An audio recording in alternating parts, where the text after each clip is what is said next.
भंडारा जिले में पिछले 8 वर्षों से ई पॉश मशीन के जरिए राशन वितरण किया जा रहा है। शुरुआत में दुकानदारों को 2G सिम दी गई थी, लेकिन नेटवर्क की समस्या के कारण कई दुकानदारों को अपने खर्च पर वाईफाई लगाकर मशीन चलानी पड़ी। इसके बाद फिंगरप्रिंट स्कैनर में L0 की दिक्कत सामने आई, जिस पर शासन ने L1 स्कैनर उपलब्ध कराया, लेकिन पिछले 2 से 3 महीनों से नया स्कैनर भी ठीक से काम नहीं कर रहा है। स्थिति यह है कि एक कार्ड धारक का अंगूठा 15 से 20 बार लगाने के बाद भी मशीन पहचान नहीं कर पा रही। जिन लोगों के पास मोबाइल और ओपीडी की सुविधा है, उन्हें किसी तरह राशन मिल रहा है, लेकिन ग्रामीण क्षेत्रों में जिनके पास मोबाइल नहीं है, उन्हें गंभीर समस्याओं का सामना करना पड़ रहा है। इस वजह से राशन दुकानदारों और कार्ड धारकों दोनों को शारीरिक और मानसिक परेशानी झेलनी पड़ रही है। मागील 8 वर्षापूर्वी ई पॉस मशीनद्वारे धान्याचं वाटप करण्यात येत आहे।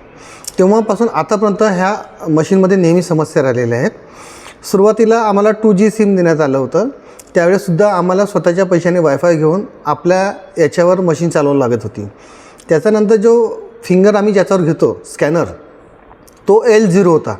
L0 असताना आम्हाला खूप समस्या यायच्या। त्यावर शासनाने मग काय केलं, L1 स्कॅनर पाठवलं। L1 स्कॅनर हा मागील 2-3 महिन्यापासून लागण्यात आलेला आहे, पण या स्कॅनरवर L0पेक्षा जास्त समस्या निर्माण होत आहे। कार्डधारकांचे याच्यावर थंबच नाही आहेत। एकेका कार्डधारकांना 15-15, 20-20 वेळा थंब घ्यावं लागतात, तेव्हा पण सुद्धा होत नाही। काही लोकांकडे मोबाईल OTPचे ऑप्शन असल्यामुळे OTPवर मॅक्झिमम लोकांनी आम्ही यावेळेस राशन वाटप केलेलं आहे। आणि पण ज्यांच्याकडे मोबाईल नसल्यामुळे जे गावखेड्यातले आहेत त्यांना फार समस्या निर्माण झालेली आहे।